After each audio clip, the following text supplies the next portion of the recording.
Now, Sports Talk with Broads. Here's Hunter Brody.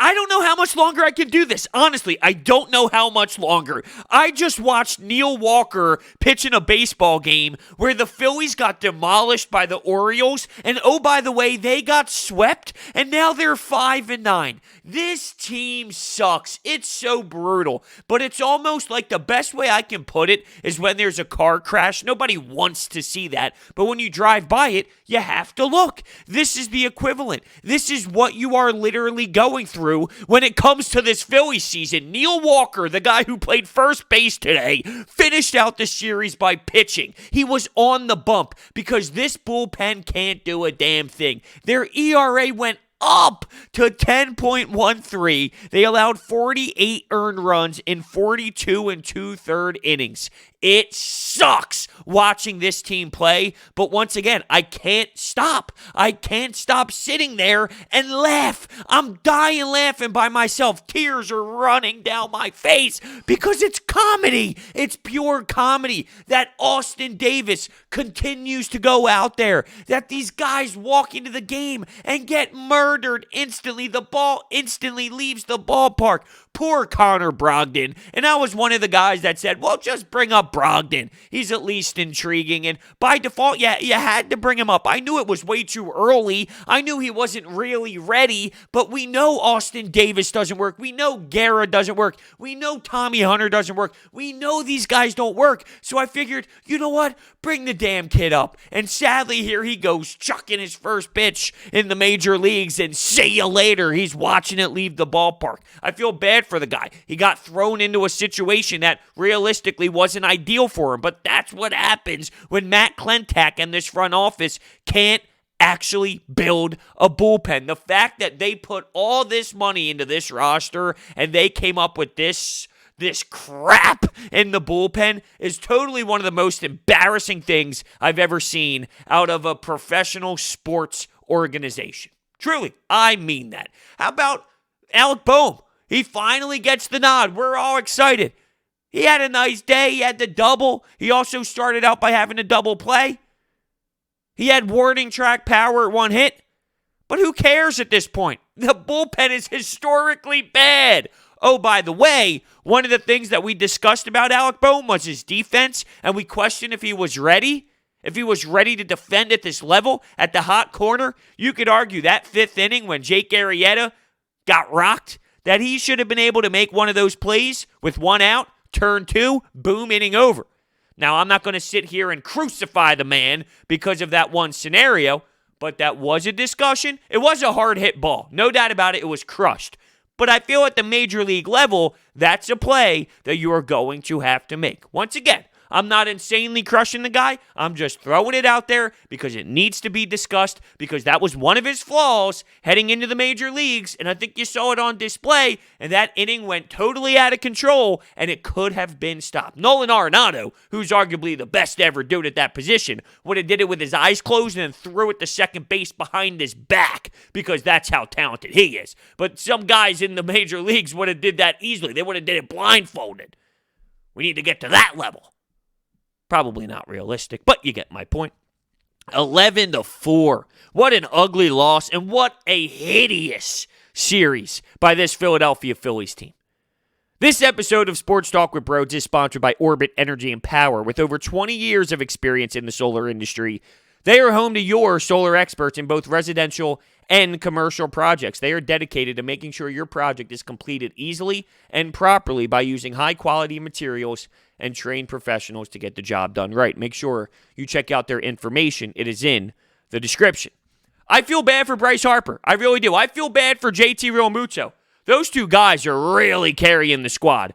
A few episodes ago, I mentioned how Didi has been stepping up. Jay Bruce has been stepping up. Those players seem to be hitting the long ball as well as JT. And Bryce was thrown in the mix as well. But what these two players did in this game and the way that they've been raking, it's really impressive. And I feel bad for them because it's almost as if those two are the only ones super dialed in. And that's not to take away anything from Didi or Jay Bruce. But right now, those two players are at a different level. And they have a higher ceiling, too. As much as I love Didi, he's not as high when it comes to talent as a Bryce Harper or a JT. And as much as I like what Jay Bruce can provide, he's not someone who's going to be totally tearing it up to their level. So when you watch these two guys play, it's insane. And their focus level, their competitive nature, it's on display. And I don't see that out of all these guys, and that's an issue. This lineup is so underwhelming. It's a shame. It really is. Because the players who are on the roster should be able to produce better than what they are, but they are not producing. Go look at Jean Segura over his entire career, which has been a long enough career where there's a big sample size, okay? 280 to 300. In what universe does he just come here and fall apart completely? Now, he made one hell of a play in that fifth inning with Jake Arrieta on the mound with bases loaded where he dives, and he played second base today. No Scott Kingery, no Rhys Hoskins either, and we'll get to that in a minute. But he made a beautiful play, dove behind second base. They almost turned two, which would have been literally insane. Great effort. I mean, there's times that he puts it all out there. The last game, he runs out and beats out a play at first base and shows the hustle. So there are moments in Jean Segura where I'm thinking, all right, he's not this lazy player that everybody talks about, but at the same time, he has those boneheaded, no baseball IQ type plays that makes you want to scratch your eyeballs out. But he needs to produce more. Andrew McCutchen needs to produce more. You can't have what Andrew McCutchen is giving you in the leadoff spot and expect to be successful. You got to get your men on base. As much as I destroyed Rhys Hoskins to this point, and I can't stand the walks consistently because his skill set needs to be rocking the ball. It needs to be producing runs. It needs to be hitting homers. That's what Rhys Hoskins needs to do. We talked about that being an X factor entering the season. Rhys being able to knock in runs and be that guy. As much as I ripped it apart, it's better than what Andrew McCutchen has been giving you in the leadoff spot when Rhys was in the lineup. At least Rhys was doing that, even though it's so frustrating. It makes me want to punch the wall, and I freak out, and I demand more out of him, which I do. At least he was getting on base compared to what Andrew McCutchen's giving you. You got to have more at the leadoff spot. Now, let's get into Rhys, because after the second game of the series, Joe Girardi claimed no moves for Rhys Hoskins. We don't expect a move from Rhys Hoskins. The next game, there it is. He's out of the lineup. I mean, what the hell? Makes no sense. You just said the night before, no. The following night, Rhys Hoskins is out of the lineup. No, I'm not mad about it. I needed that to happen. I wanted that to happen. Now, is Neil Walker the guy to throw at first base? I don't know. They also got Scott Kingery out of the game, put Jean Segura there, Alec Bohm at third. It'll be interesting to see how things move going forward. Will Scott Kingery play center field? Because to get Alec Bohm on the roster, they put Adam Hazley on the IL, and it looks like there's a little bit of a wrist injury. But if Scott Kingery returns, because we were informed that Alec Bohm got called up to play. Alec Bohm was called up to be put in the lineup so he can get reps and he can experience the major league level, as he should. So, that third base spot's no longer there, and that means Scott Kingery's spot, if Jean Segura moved over to second, is no longer there. And with Adam Hazley out, maybe that gives Scott Kingery a chance to go play center field again, but he's so damn lost, I don't even care if he's in the lineup. I'm not real big on Roman Quinn either, but I'm going Roman Quinn over Scott Kingery. He is totally overwhelmed right now. What happened to these players? And it doesn't seem like they care. The effort level doesn't seem to be there, except for a couple guys, a couple players when it comes to the everyday players. Other than that, it doesn't seem like any of these players really are bothered that they are 5-9 and one of the worst teams in the National League with the damn Pittsburgh Pirates. And go look at the difference, by the way, in payroll between the Philadelphia Phillies and the Pittsburgh Pirates. I dare you. If you want to have a nightmare, go check it out before you go to sleep. It's ridiculous. So let's get to Jake Arrieta. He actually had a pretty damn solid day through 4, but he really struggled in that 5th inning. He was cruising through 4, and I've been pleasantly surprised with Jake Arrieta before this outing, and I was thinking, wow, Jake Arrieta really has put together some solid efforts to this point. And once he got through 4, I'm thinking, wow, he really is rolling right now, and this could be something beneficial to this team if they could ever figure out a bullpen. Oh, Broads. But really, with Jake Arrieta, he's been a nice surprise. I never expected him to pitch like he did through the first four. But that fifth inning came, and it really did get ugly. He was getting rocked, hit. You got bases loaded, and it got ugly. That's where the Phillies were actually up 2-0 at that point because JT's two-run bomb put the Phillies up top. That inning, it went south. 4 runs. They took the lead 4-2, and the Phillies could never really grasp the lead back or really do much more, to be honest with you, besides another JT Realmuto homer that came way later in the game. But JT struggled. JT did not struggle. Jake Arrieta struggled. He threw 29 pitches in that fifth inning. But as I mentioned from the top, there was a chance for Alec Bohm to get a ground ball and to turn 2, and the inning would have been over before the damage actually really started to get going. Was it a tough play? I think it was a tough play, and knowing that you don't have a player who excels at defense, it's somewhat expected. And normally, JT Realmuto is a guy who would let you know if the defense wasn't up to his standard. If he was underwhelmed with some of the defense behind him, trust me, Jake Arrieta would let you know. And there was nothing like that. Maybe Jake kind of said, hey, I'm not going to bash the new guy. It's his first day. He's clearly someone who this team is looking forward to for the future here. Maybe he's not going to shred him into pieces, which, okay, maybe he does go down that road, and a little bit inside of him, he's thinking, come on, man, you should have had that. They didn't even show the instant replay, and I was questioning why they didn't show the instant replay. Is it because they wanted to hide something, as if, hey, maybe he should have been there? But you would think that NBC Sports Philadelphia would have put that highlight there to showcase, hey, this is the play he's going to have to make. I thought it was a bit odd, though, that they did not show it to anyone, because when I saw it instantly, I'm thinking, come on, let's see the replay here. I want to see the replay. I want to see the glove. I want to see where his body was. I want to see how he played that ball, and you got nothing. You just went to the next batter, and they acted as if it wasn't a big deal whatsoever. It's only going to get harder because they play the Mets, and it's Spencer Howard versus Jake DeGrom. Oh, if this Phillies offense is struggling against some of these Oriole pitchers, if they're struggling against Eshelman, oh, it's going to be a good time tomorrow when they face DeGrom. And the reason why I say Spencer Howard, originally we heard maybe a backpack game. Well, Vinny V went in this game. And we'll see what happens with Spencer Howard. We'll see how long he can go. We'll see if this Mets lineup crushes him or not. But with Vinny V pitching out of the bullpen in this game against the Orioles, that gives the door and gives the path to Spencer Howard to take the ball to start that game against the New York Mets. But here is your bullpen. Because once the bullpen enters the game in that fifth inning, you know it's going to be a problem. So Jake went 4 2/3, enters the bullpen right here at this moment. Bullpen enters. Alvarez, he allowed 2 hits, was put in a tough situation, allowed 2 hits. Vinny V, 2 earned runs. Austin Davis, a third of an inning, 2 earned runs. This guy blows. This guy is abysmal. This guy shouldn't even be playing any sort of level of professional baseball. This dude should never throw a baseball again.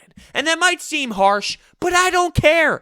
I've seen enough of him. You know what? The time I can give him to go throw a baseball is if he gets one of those pitchbacks where it has the netting and you sit in your backyard and you throw it against the pitchback so you can have a catch by yourself. That's when I'll allow him to throw a baseball again. But Austin Davis is embarrassing to the sport of baseball. And the fact that there are people upstairs that looked at his name and said, this guy will help this baseball team, how is that possible? I want to know. I want to have a sit-down interview with whoever said Austin Davis deserves to get a chance to fight in this bullpen. Because that's a disgrace. Because everybody who watches this league understands that he wouldn't work. That there's no way that he could be successful. 0% chance that he could ever be successful in this league because his stuff doesn't work. Yet here he goes. He goes into a game, and he gets rocked, and he gets destroyed, and it happens every single outing. Yet, he's still sitting there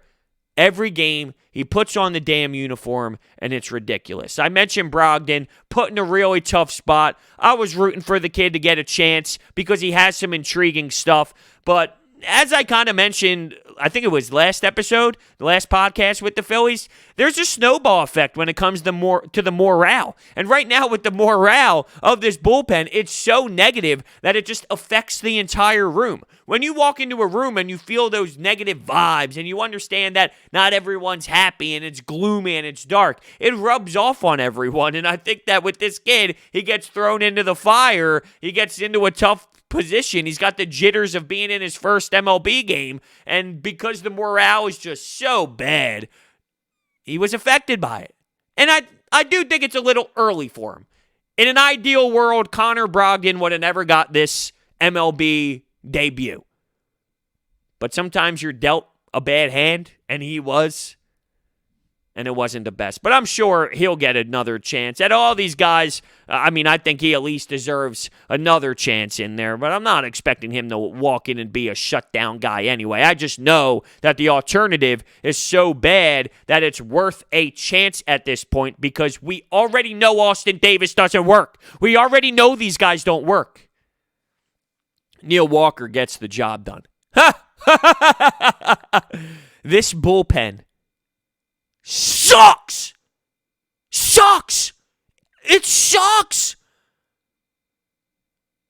I can't believe that this is reality, but it is. I look forward to the entertainment value of watching the bullpen go into the game because they can't put it together, and it's laughable when it comes to how trash it really is. Now, support for Sports Talk with Broads is brought to you by Manscaped, who is the best in men's below-the-belt grooming. Manscaped offers precision-engineered tools for your family jewels. They obsess over their technology development to provide you the best tools for your grooming experience. I use the Lawnmower 3.0 in the shower with the LED lights. It's charged. It has over 90 minutes of battery. You got the quiet stroke technology. It also has the advanced skin safe technology where there are no accidents when it comes to cutting. It works beautifully. You don't have to worry about any sort of issue down there when it comes to getting the wrong spot. Oh, one of those. You don't have to worry about that at all. Trim that junk of yours. Your balls will thank you. And you can get 20% off and free shipping with the code BROD at manscaped.com. That's 20% off with free shipping at manscaped.com and use code BROD.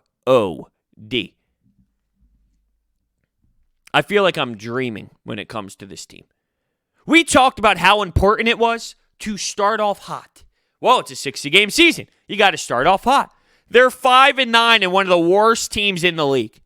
And realistically, even if their offense does get going, and this isn't to say that these guys don't have to start swinging, because they do, and we need to see this lineup produce way more than it is. You need more than Bryce and JT literally tearing the cover off the ball, and a couple guys like Didi and Jay Bruce having nights here and there as well, and Phil Gosselin. All right, you need more than just that. But even if they were playing their best baseball, you can't do anything with a bullpen to this level. This could arguably be the worst bullpen we have ever seen in the city of Philadelphia, and I hope that that truly does affect Matt Klentak's job. But we talked about how you need to come out to a hot start, and they've done the complete opposite. And I wonder if leaving Citizens Bank Park, going to another building, going to another stadium will force them to hit a refresh button because they played a lot of baseball in Citizens Bank Park. And they're going to have to find a way to naturally come up with some spark, naturally come up with some fire. And that was a question mark heading into a baseball season, all of sports really, without any fans. Will you be able to have enough adrenaline to get yourself pumped up to play? And you see a handful of guys doing that, and then the rest of the guys seem to not be able to figure it out. Now let's get to JT Realmuto because he has the 2 homers. He clearly is playing unbelievable baseball right now. And I started out with the whole JT thing with, you better do whatever it takes to sign him. Then COVID-19 happened, and I started to think about the money stuff, and I claimed it's not an easy decision. It's not an easy decision. You got to figure it out.